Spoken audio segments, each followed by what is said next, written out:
3 component तगडे ठेवायचे. 80% accuracy त्यात असली पाहिजे. पॉलिटी त्यातला एक बाय डिफॉल्ट आहे, तुम्हाला आवडो ना आवडो, स्कोप एस्केपच नाही आहे त्यापासून. दुसरा इकॉनॉमी आणि तिसरा मी म्हणतो जॉग्रफीवर फोकस करा. कारण हिस्ट्री असा टॉपिक आहे की तुम्ही कितीही वाचा, यू विल नेव्हर नो की which kind of question they will be asking on that particular day. काहीच सांगता येत नाही. तुम्ही कितीही PYQs केले तरी ते बाहेरचा विचारतील, आणि ट्रस्ट मी असा की बाहेरचा क्वेश्चन आला तर तो कोणालाच माहित नसतो. राहिला प्रश्न एन्व्हायरमेंटचा. मग बरेच जण म्हणतात की सर मी एन्व्हायरमेंट स्ट्रॉंग पॉईंट ठेवतो. तो स्ट्रॉंग पॉईंट असायचा 3-4 वर्षापूर्वी, पण आता एन्व्हायरमेंट स्ट्रॉंग पॉईंट नाही ठेवता येत तुम्हाला 2 गोष्टींमुळे. थोडंसं मी त्याबद्दल पण सांगतो.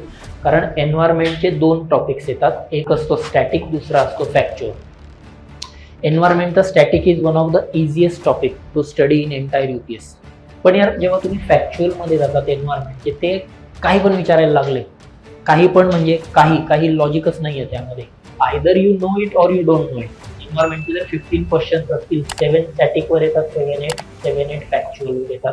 फॅक्च्युअलचं असं असतं either you know it or you don't no, and they have started asking literally anything now this days. आणि म्हणून कट ऑफ तो 90-95 पर्यंतच खेळत राहतोय. मी यावर्षी पण म्हणतोय की 90-95च्याच आसपास, +-2 मार्क, 100 नाही क्रॉस. प्लस दुसरं येतं मग आता सायन्स. सायन्सची पहिली गोष्ट म्हणजे UPSCला क्वेश्चन्स हे स्टॅटिक सायन्स नसतं, अप्लाइड सायन्स असतं. And whenever I am talking about applied science, 2 गोष्टी. एक तर तुमचं बेसिक सायन्स एवढं चांगलं असलं पाहिजे की तुम्ही त्या दिवशी ॲप्लिकेशन लावून आन्सर्स आले पाहिजेत, किंवा दुसरं करंट अफेअरवर होल्ड चांगला पाहिजे. Now we are discussing these things on 25th March. Still you have 50-60 odd days for your prelims. तर म्हणजे 3 विषय आधी प्रायोरिटीवर करा, पॉलिटी, इकॉनॉमी आणि जॉग्रफी. आणि आजकाल वेटेज वाढलं आहे. 50-60 क्वेश्चन्स यावर येतात.